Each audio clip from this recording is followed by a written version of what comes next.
que j'ai envie de mettre en avant, c'est le slow tourisme. Donc c'est l'aventure où on prend son temps.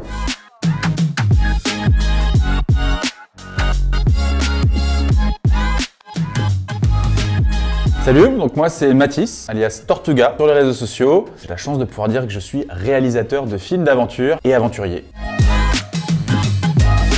Alors c'est vrai que être réalisateur d'aventure sur les réseaux et maintenant aussi à la télé, c'est aussi être créateur de contenu. Je diffuse toutes mes aventures sur les réseaux, notamment sur YouTube, sur Tortuga Vidéo. Et donc en fait, en plus d'être aventurier et réalisateur d'aventure, je suis aussi entrepreneur, parce que ça passe aussi là-dessus. C'est aussi géré comme une petite entreprise. Maintenant, j'ai mon monteur qui monte mes films sur les réseaux, sur TikTok, sur Instagram, sur YouTube aussi. C'est une aventure qui est l'aventure entrepreneuriale, qui est aussi une aventure en fait. Ce que j'ai envie de mettre en avant sur mes réseaux et dans mes aventures, c'est le slow tourisme. Donc c'est l'aventure où on prend son temps. C'est pour ça qu'à chaque fois que je pars à l'aventure, c'est de la marche, de la randonnée, du vélo, récemment du kayak, il y a eu du cheval. À chaque fois, ça utilise en fait les moyens de mon corps. Et pour moi, j'ai envie de mettre en avant cette aventure, cette lenteur. Je suis vraiment pas fan des aventures et surtout beaucoup des aventuriers aujourd'hui, même si tout le monde fait ce qu'il veut, mais l'aventure où il faut battre des records, où c'est sur de la performance. Moi, j'aime bien être dans l'observation, de prendre son temps, d'écouter, d'apprendre, d'observer. Et pour moi, c'est ça, une aventure qui est engagée, une aventure qui est responsable. Donc c'est une aventure qui est respectueuse de la nature, c'est-à-dire que quand on randonne, on fait toujours attention de ne laisser aucune trace. Et évidemment, essayer d'utiliser les moyens de son corps pour voyager à travers des natures, prendre son temps, etc.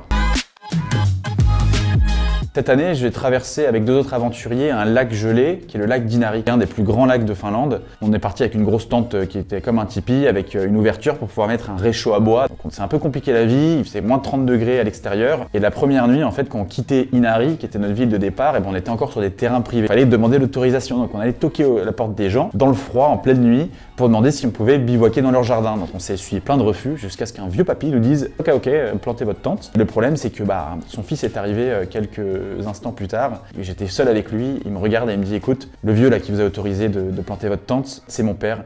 S'il lui arrive quoi que ce soit, je te tue. » Et je lui dis « Pardon, excusez-moi, j'étais fatigué, j'avais froid. » Et il répète « S'il lui arrive quoi que ce soit, je te tue. » Et il est parti. Pendant la nuit et le lendemain matin, effectivement, on l'a vu revenir et choper un grand couteau dans de la neige qui était à côté de la tente. Donc effectivement, je pense qu'il aurait mis sa menace à exécution s'il lui était arrivé quoi que ce soit. Et je priais pendant la nuit pour qu'il tombe pas des escaliers ou qu'il se blesse pas tout seul dans sa cuisine, quoi.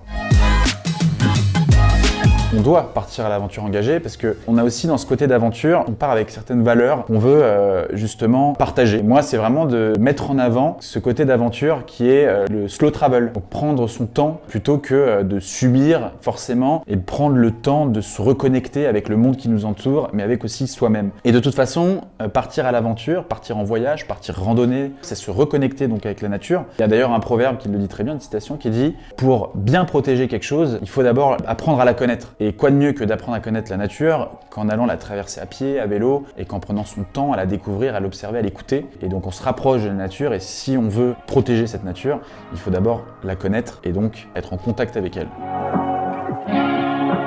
Ce qui m'anime au quotidien, en fait, c'est de m'enrichir, mais pas de la même façon que certains le voient. Ce que j'ai envie, c'est de m'enrichir avec des expériences. Il y en a qui s'enrichissent avec du matériel, il y en a d'autres qui s'enrichissent avec des connaissances. Pour moi, la richesse, c'est l'expérience. Je vois un peu ma vie comme un livre, avec des pages blanches. Beaucoup plus avant, j'étais quelqu'un d'assez anxieux et je voulais apprendre à me reconnecter avec le présent. Et ces aventures, cette sorte de méditation, c'est-à-dire qu'elles me ramènent dans ce présent-là. À chaque début d'aventure, j'ai l'impression d'ouvrir un livre blanc. Je sais pas du tout ce qui va se passer et je suis avec mon stylo dans la main et je sais que je vais partir et que je vais rédiger un livre. Je suis un bouquin vide et je m'enrichis en écrivant un peu ces histoires, ces aventures dans mes bouquins.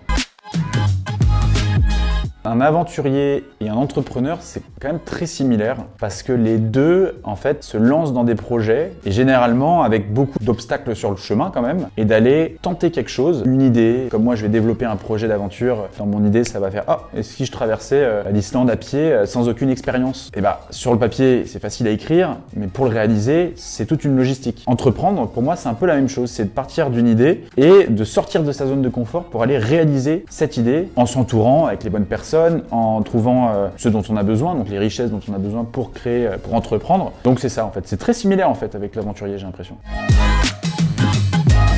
Pour moi, c'est quoi le bonheur ?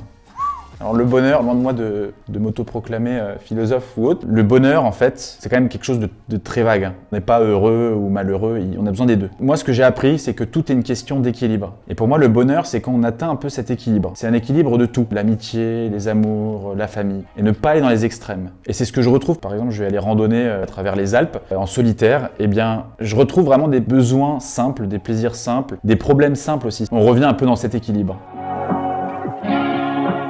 Pour moi, la réussite, en fait, c'est d'atteindre cet équilibre. En tout cas, moi, je sais que je réussirai quand j'aurai atteint un équilibre, cet équilibre, qui donc est pour moi synonyme de bonheur, et que j'arriverai à pérenniser cet équilibre, ce qui est le plus difficile.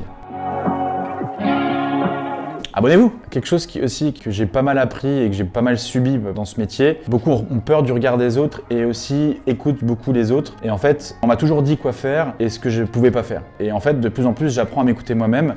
Quand je partais traverser l'Islande, on m'a dit Mathis, tu n'y arriveras jamais. Pourtant, j'y suis arrivé. Donc, écoutez les gens, prenez note quand même de ce qu'ils vous disent, mais toujours placez le curseur un peu plus bas. La première personne que vous devez écouter, c'est vous.